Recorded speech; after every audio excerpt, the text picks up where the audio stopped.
করি, আপনাদের সহযোগিতা পাই, তার এরপরে আমরা সময়ও বাড়াবো, যেমন সময়টা নিয়ে একটা কনসার্ন ছিল, সময়ও বাড়াবো, আমরা বিতার্কিকও বাড়াবো। এবার আমরা একটু মনোযোগ সহকারে শুনি। বাচ্চারা শুনলে ভালো লাগবে, কথা বললে কিন্তু ভালো লাগবে না।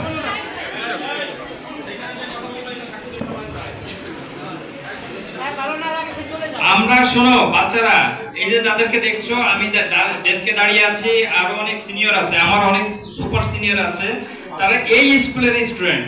আমরা কিন্তু এখনো তোমাদের মতো না, আমরা সবাই আদিউজ্জামানের স্টুডেন্ট। আমাদেরকে ফলো করো তোমরা, আমরা কত বিনয়ী, তোমরা এমনটা হওয়ার চেষ্টা করো।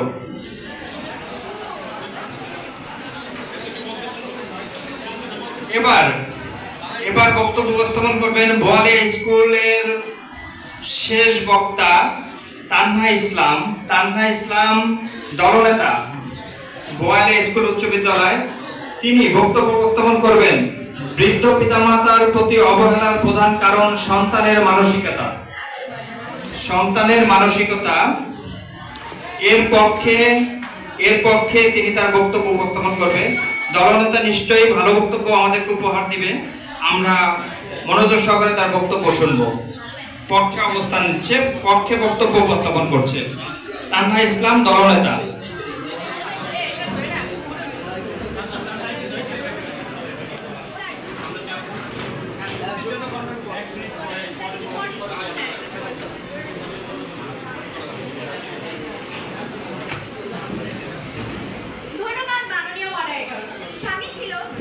ছেলে ছিল, আজ কেউ নাই, ঘর ছিল, বাড়ি ছিল, আজ নেই ঠাই, তবু খোকা সুখী হোক প্রার্থনা আমার, সুখী হয়ে থেকে প্রভু আমার খোকার।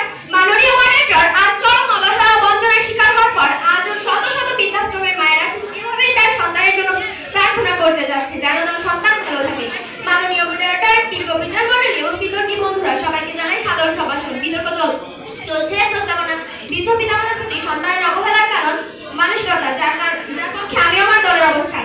মাননীয় মডারেটর, গত 10ই আগস্ট 2017 টাইমস অফ ইন্ডিয়ায় প্রকাশিত এক মর্মান্তিক ঘটনা। আশা সাহানের ছেলে চাকরির জন্য তার ম্যামকে আমেরিকায় দেখে তালাবদ্ধ অবস্থায় চলে যায়। 1 বছর তার কোনো খোঁজ রাখেনি। বিজ্ঞ প্রতিপক্ষ তার কিন্তু সুশিক্ষা ছিল। বিজ্ঞ প্রতিপক্ষ, এখন যদি এই ঘটনার পর্যালোচনা করি, আপনারা নিঃসন্দেহভাবে দায়ী করে যাবেন সুশিক্ষার অভাবকে।